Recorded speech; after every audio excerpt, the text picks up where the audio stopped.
You guys done talking about butts? No. No. Talk about butts some more. My sister is getting ready to downsize into a smaller home, so that means I had the opportunity to help her build some smaller scale furniture. I've really been wanting to build a piece of furniture that has a continuous grain pattern from one side across the top and down the other. So I sketched up a design for a pair of modern nightstands, and they turned out great. Keep watching to see how it all came together. This video is sponsored by my friends at Craig Tool. In really desperate circumstances, I can move a sheet of 3/4 inch plywood by myself, but it's not very easy. So when I was picking up my materials from Home Depot, I had them rip my plywood into 14-inch wide strips. These pieces would become the main body of the nightstand.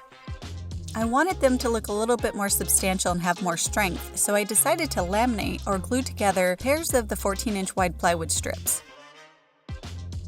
I applied a really healthy amount of glue on one face and then spread it around evenly using this silicone brush tool thing that I got from Rockler. Working quickly and before the glue had time to set, I picked up another panel of plywood and set it on top. If this is the first Pneumatic Daddick video you've seen, welcome! I'm glad you're here. Make sure you hit that subscribe button so you can get notified every time I publish a new video. Luckily, since the panels were only 14 inches wide, I was able to apply clamps to the outside perimeter and get good downward pressure. Just be forewarned, if you plan on laminating more than one panel at a time, you're going to use every single clamp in your shop and your neighbor's shop and everything else that you can find to weigh it down. You're going to use a lot of clamps.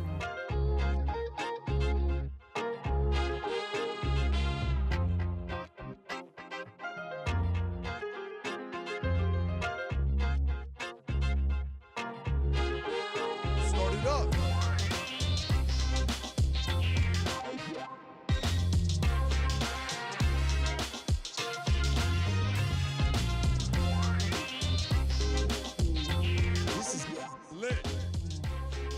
Once the glue on the laminated panels was dry, it was time to start cutting. I knew I had a couple of tricky cuts to make, so I decided to pull out my ACS, or my adaptive cutting system from Craig. The ACS is basically a plunge saw with a dedicated track.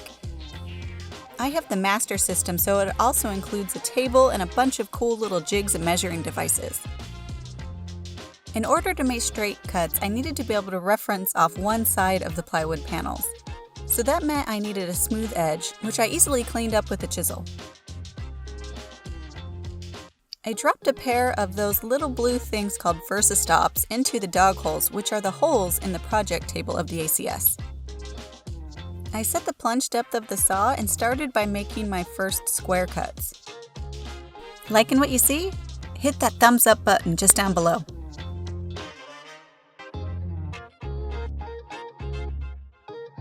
I lopped off a chunk of the panel that I was going to use for the lower shelf later and set it aside.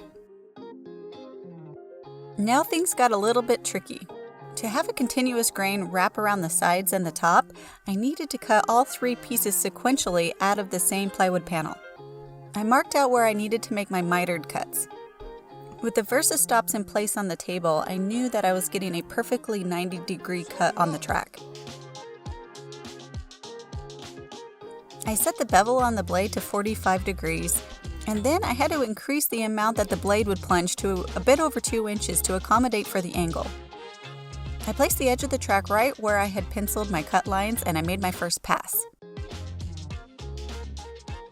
If you're interested in building one of these nightstands, or maybe a pair, I'm sharing the building plans for free over at buildsomething.com. You can find a direct link in the description box below. To get that waterfall effect, I then pulled out the panel and flipped it over so I could make another cut going 45 degrees in the opposite direction. Basically cutting out a 90-degree wedge diagonally from the middle of my cut.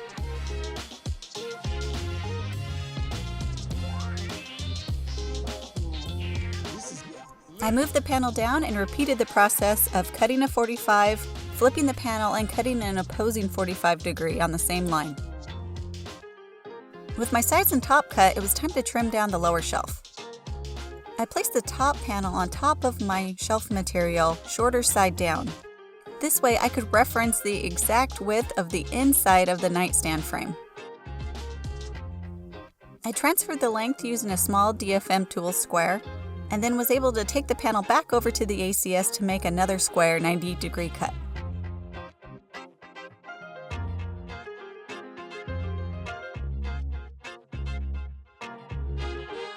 Start it up. You could use almost any kind of joinery technique that you like to hold your pieces together. I decided to go with pocket holes and screws on this project. I drilled 4.5-inch deep pocket holes on the underside of the lower shelf since you'll never see that side. To properly drill pocket holes on the mitered pieces, I had to get a little bit more creative. I pulled out a scrap 45-degree piece of cutoff from the other panels. I used the piece of scrap as a filler piece in the jig so I could hold the side panels vertically to drill my pocket holes. Once everything was cut and drilled, it was time to sand before assembly. I find most furniture projects are easier to sand before I put them together, instead of trying to reach inside and sand and get into the funny corners. When it came time to assemble, I pulled out more of my 45-degree cutoffs. I created 4 little blocks called cawls that I was going to use for clamping. To attach the cawls to the nightstand panels, I used the blue tape and super glue trick. Basically, you apply tape to both faces that you want to join together, and then use a few drops of CA glue to bond them, kind of creating a double-sided tape.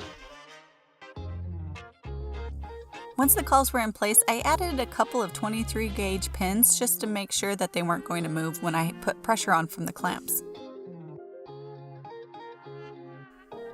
Miter joints look kind of terrible if they're not done properly, so I enlisted my husband's help for the glue up. He helped me apply glue evenly to the joint and then align the first pair of panels together.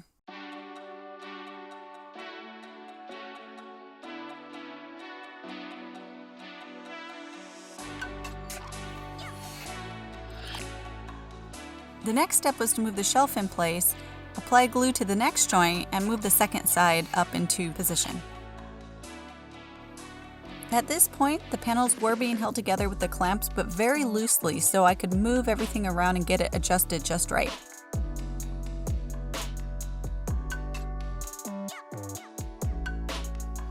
Once my joints were looking pretty, I measured opposite corners to make sure that the whole nightstand was square, and then tightened down the clamps. Now this next step is a little untraditional. Glue can sometimes cause things to slip and slide, and I really wanted to make sure my mitered joints weren't going to move at all when I started driving screws. So I let my glue cure for about 2 hours before I came in through the pocket holes and drove screws connecting the pieces together firmly. The next morning I went out to the garage for a really exciting part, removing the clamps and seeing how everything did. I was able to remove the cawl blocks easily with a few taps of a hammer. Next, it was time to find the dimensions of the little backboard that was going to cover the back side of the drawer compartment. After having my plywood ripped into 3 14-inch wide strips, I was left with a remnant that was 5 5/8 inch wide. This was the perfect material to use for my back panel as well as my drawer face. I cut it to length to fit inside the opening and then drilled some more pocket holes.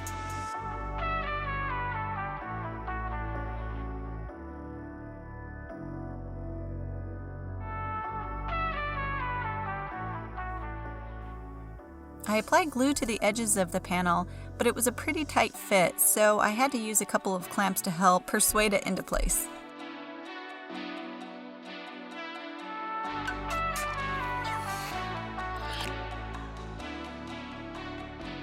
Wood glue is extremely strong and will do most of the holding. The screws work almost as clamps, just making sure everything's held tightly together while the glue dries. Next, it was time to tackle the drawer boxes. I may have gotten a little carried away with the glue bottle. I was supposed to make 2 8-foot-long plywood sandwiches, but I got carried away and I made 3, which causes a problem because that means now I don't have enough 3/4-inch thick material to make my drawer boxes.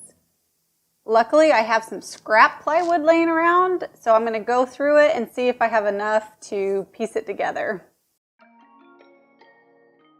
I'll give you a little heads up. If you've never built drawers before, they're a little bit tricky. You have to measure the exact width of your opening and use those dimensions, not approximate dimensions on plans. I cut my drawer box pieces from scrap that I found, and then it was time to start cutting a groove for the drawer bottom. Normally you would cut a groove using a table saw and maybe a dado stack, but the ACS actually works really well for this task too. I made a cut about 3/8 of an inch from the bottom edge of my drawer pieces and about 3/8 of an inch deep. I then moved my measuring guides over 1/8 of an inch and made another pass. This gave me a groove that was about 1/4 of an inch wide with just the tiniest sliver of material in the middle. I was able to easily clean out the groove using a chisel. This is actually one of my favorite parts, breaking out that tiny little middle strip. The only part of this build that's not made out of 3/4 inch plywood is the drawer bottom, which is made out of 1/4 inch thick material. I was able to quickly cut some plywood down to size and then start to assemble my drawer boxes.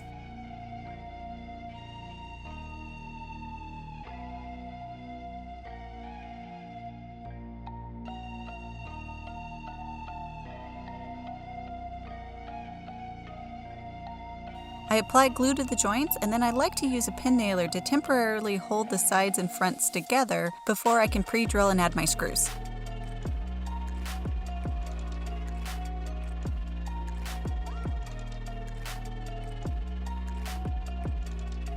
When I had 3 sides of the box joined together the correct way, I could then slide the bottom panel into the groove.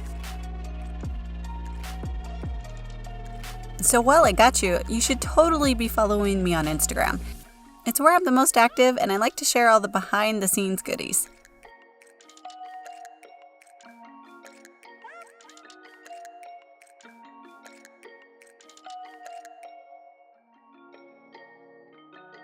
I added the back piece, and then I had a drawer box. A drawer box is something that's going to be touched a lot, so the edges need to be nice and smooth and feel good in your hand. In addition to sanding, I like to smooth over the edges with a small round over bit and a router. At this point, it was time to attach drawer slides. Every brand of drawer slide is different, so instead of telling you how I installed them, I just recommend following the manufacturer's instructions. You might notice that I'm not using full extension drawer slides. I talk a little bit about it in my plywood dresser video, which I'll link in the description, but I don't like full extension drawer slides for most furniture applications. First of all, I don't think they're necessary. They're really expensive, they're kind of ugly, and they can lead to a tip-over risk. Now, I can't say I'll never use full extension drawer slides, but like I said, I'm just not a fan. With the drawer box in place, it was time to attach the faux drawer face. Since it was just a single drawer, I was able to eyeball and use a measuring tape to get it centered. For multiple drawers, I usually use a stack of business cards as shims. I used a couple of 23 gauge pins through the center of the drawer front to help hold it temporarily in place. I made sure to put the pins in locations that would be covered by the handle of the drawer. I then pre-drilled from the inside of the drawer box and secured the drawer face in place using 1 1/4 inch screws.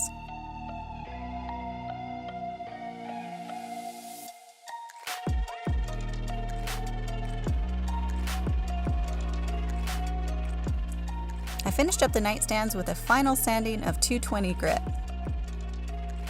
I have a quick trick I wanted to show you. Luckily, my miter joints were pretty tight and clean, but in case they weren't, you can burnish the edges by using a tool like a screwdriver or something smooth.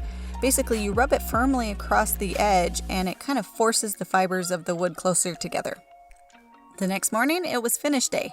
Pine plywood tends to have a lot of warmth and looks kind of yellow when you finish it. So for a while I've been using this trick where I put just a couple of drops of purple and blue acrylic paint into my water-based finish, and it helps neutralize that kind of gold color that you get. I applied 1 coat of water-based polyurethane and then sanded to knock down the raised grain. I then followed up with 3 more coats. I knew I had something special planned for the drawer handle, so I decided to paint the drawer face white to make it stand out. I used masking tape to cover the sides of the drawer face, and then sprayed a couple of coats of white spray paint. To protect the paint, I added a couple of coats of clear as well. Time to put everything back together. I reattached the drawer faces, and apparently my entire family wanted to come out into the garage to keep me company. I then recruited my husband to help me attach the drawer handle. The handle was really simple. I simply cut a 1-inch wide strip of some leftover 5 5/8 inch wide plywood. I like the idea of tying in the exposed plywood of the frame to the face of the drawer. I just sanded it smooth and applied a few coats of finish. Once the drawer handle was temporarily clamped in place on top of the face, I was able to reach in through the drawer box, pre-drill, and hold it in place using 2-inch screws.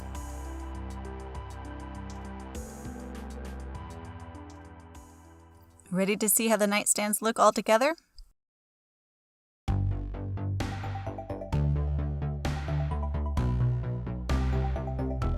I know not everybody loves exposed plywood, and that's okay. You could always use edge banding or hardwood or even a live edge slab to build the same kind of shape and just get a different look. I was always really intimidated to try to get continuous grain on a piece, but I'm really glad I went for it. The grain on each nightstand is pretty different, but they're both pretty beautiful if you ask me. I love the look of exposed plywood edges. Usually you only see that in pieces made with Baltic birch, which is a really nice hardwood plywood, but it's also really expensive. Even though it doesn't look exactly the same, I got a pretty similar look by just stacking up 3/4 inch plywood that I found at my Home Depot. If you want to see more simple furniture projects like this, make sure you check out this video, and this one as well. Make sure you check the description box for the products that I used, as well as the free plans and the blog post where I go into more detail. Thanks for watching, guys!